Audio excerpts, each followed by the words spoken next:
Sandra said, Larry, there's your song. Never be late.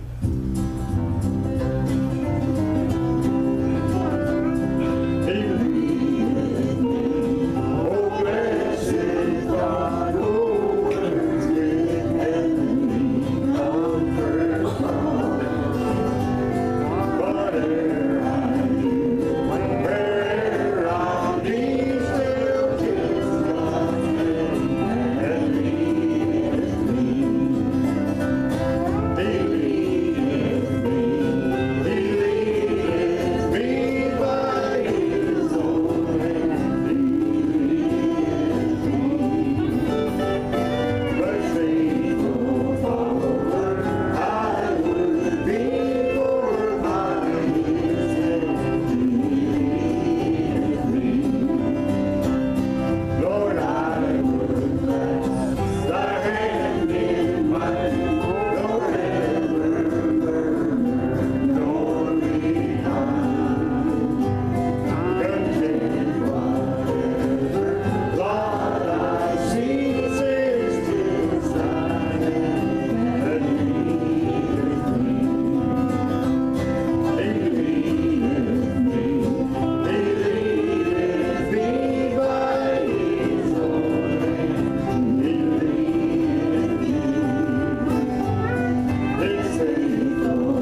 My.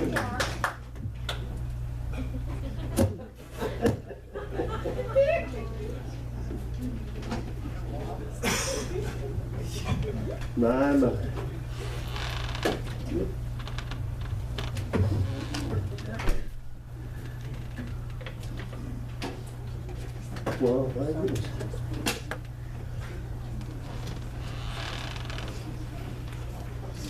Well, I'm dropping everything. See what happens? See what happens, I'll listen to Judy.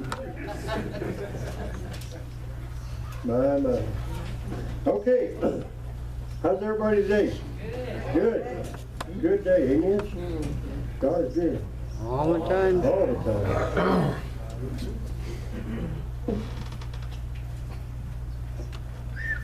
Cut all that hair off. Yes. Mm-hmm. Try not to miss him. Amen. Well, had a pretty busy month of September, a lot of things going on, getting ready for a lot of things and stuff. But I was going through some old music and listening to some stuff, and I ran across this old song written by Kim Williams and Oscar Thurman, and recorded by Doug Stone back in 1992, and the name of the song was Warning Labels. And it made me start to remember and look back, and in 1965, Congress required all cigarette packages distributed in the United States to carry a health warning. And in 1969, cigarette advertising on television and radio was banned and became effective in September of 1970.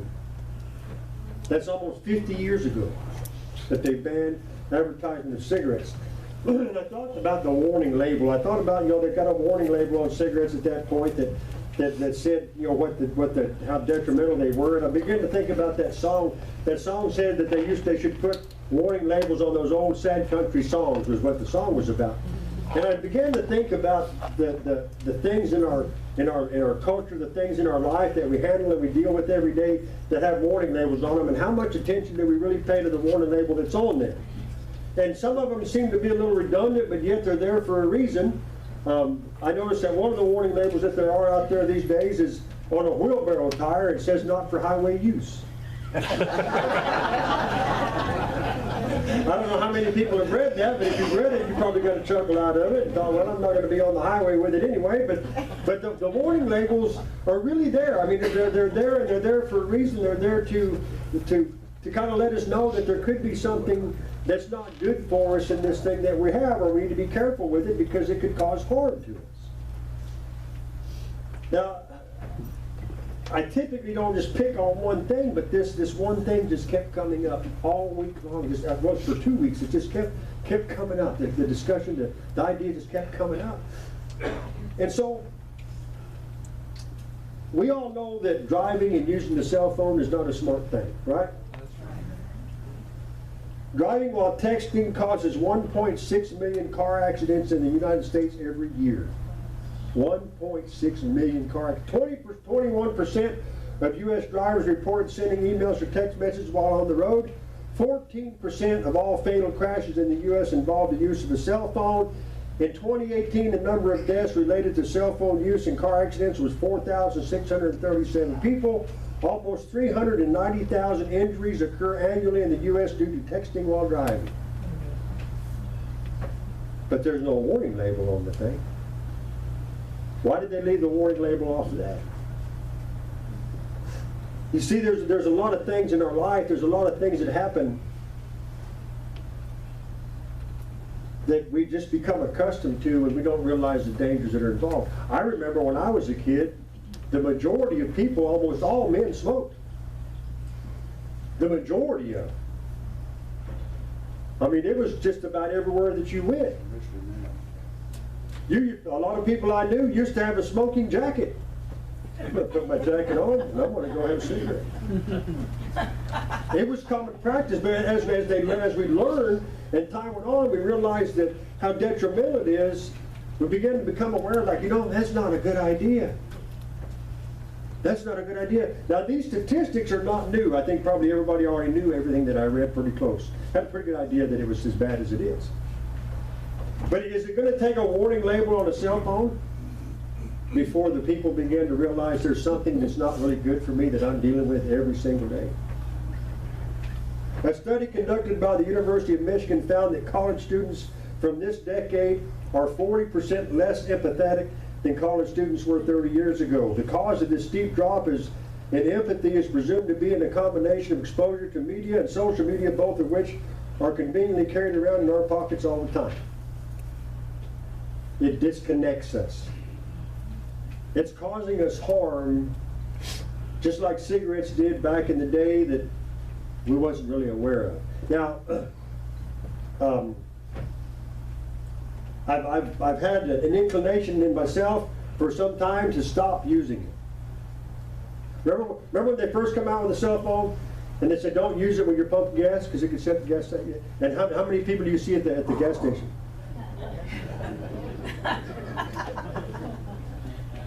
We just ignore it until they put a warning label on it, until something happens. Do you know what would happen if you were at a gas station and somebody was filling their car talking on their phone and they exploded? Everybody else would grab their cell phone.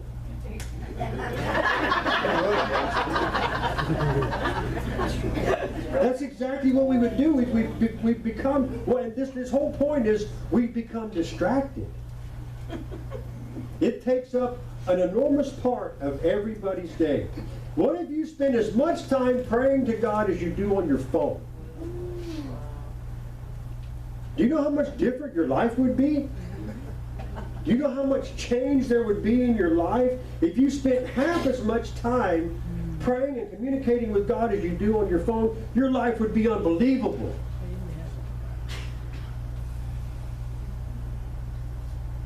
People say, well, I have the Bible app on my phone. Yeah, but how many times do you turn it on? Just because you have the app on your phone in your pocket, it's not absorbing. We have to spend time in it. We have to be as dedicated to it. See, we become conditionally distracted. Over time, it becomes something that, well, everybody does it. When I was in junior high and high school, everybody does it. Got a pack of cigarettes and a lighter. I look cool. I'm just like everybody else. It's not hurting anybody else. I knew a man, Sid Wilson, lived in Tombstone, lived to be 102, and he smoked a pack of cigarettes every day and drank a fifth of whiskey. I don't know which one killed him, but it really doesn't matter at this point.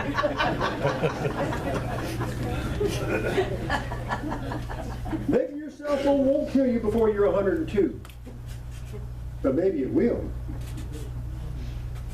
Maybe it will. Even if it doesn't, if it's distracting you from God, it's going to bring you an eternal death. If it's going to distract you to the point that you don't have time for God, it's going to hurt you in a lot of ways that you're not aware of.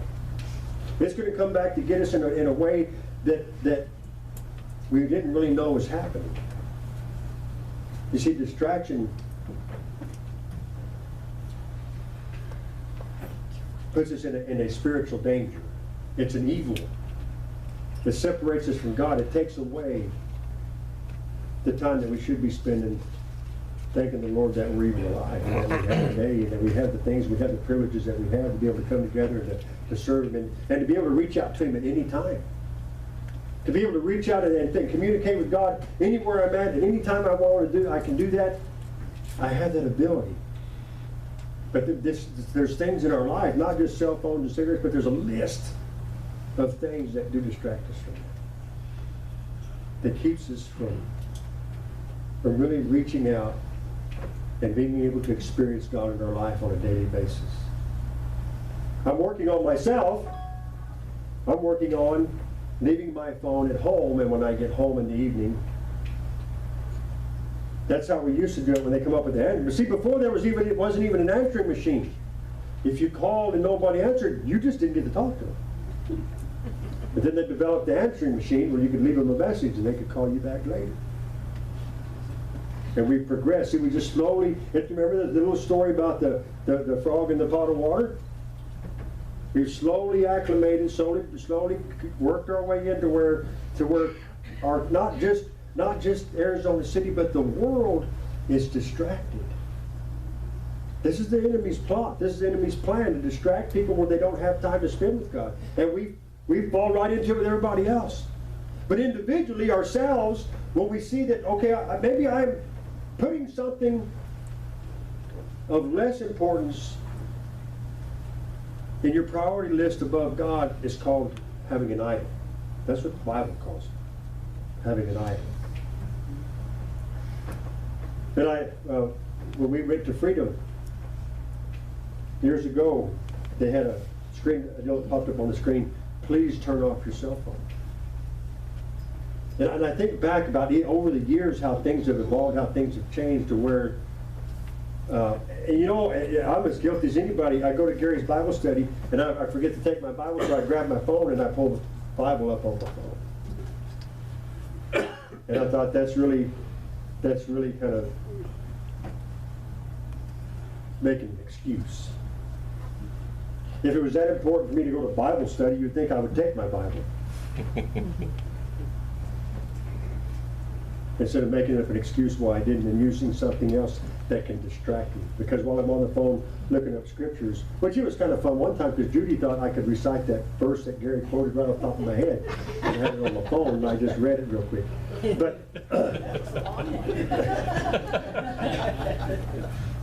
But the reality is, if you're going to go to Bible study, you're going to take time out of your day to spend it with God. Why don't we just really be diligent about what we're going to do?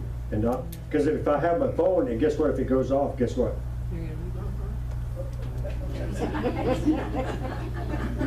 We all do that. I don't want anybody to know I'm reading my phone.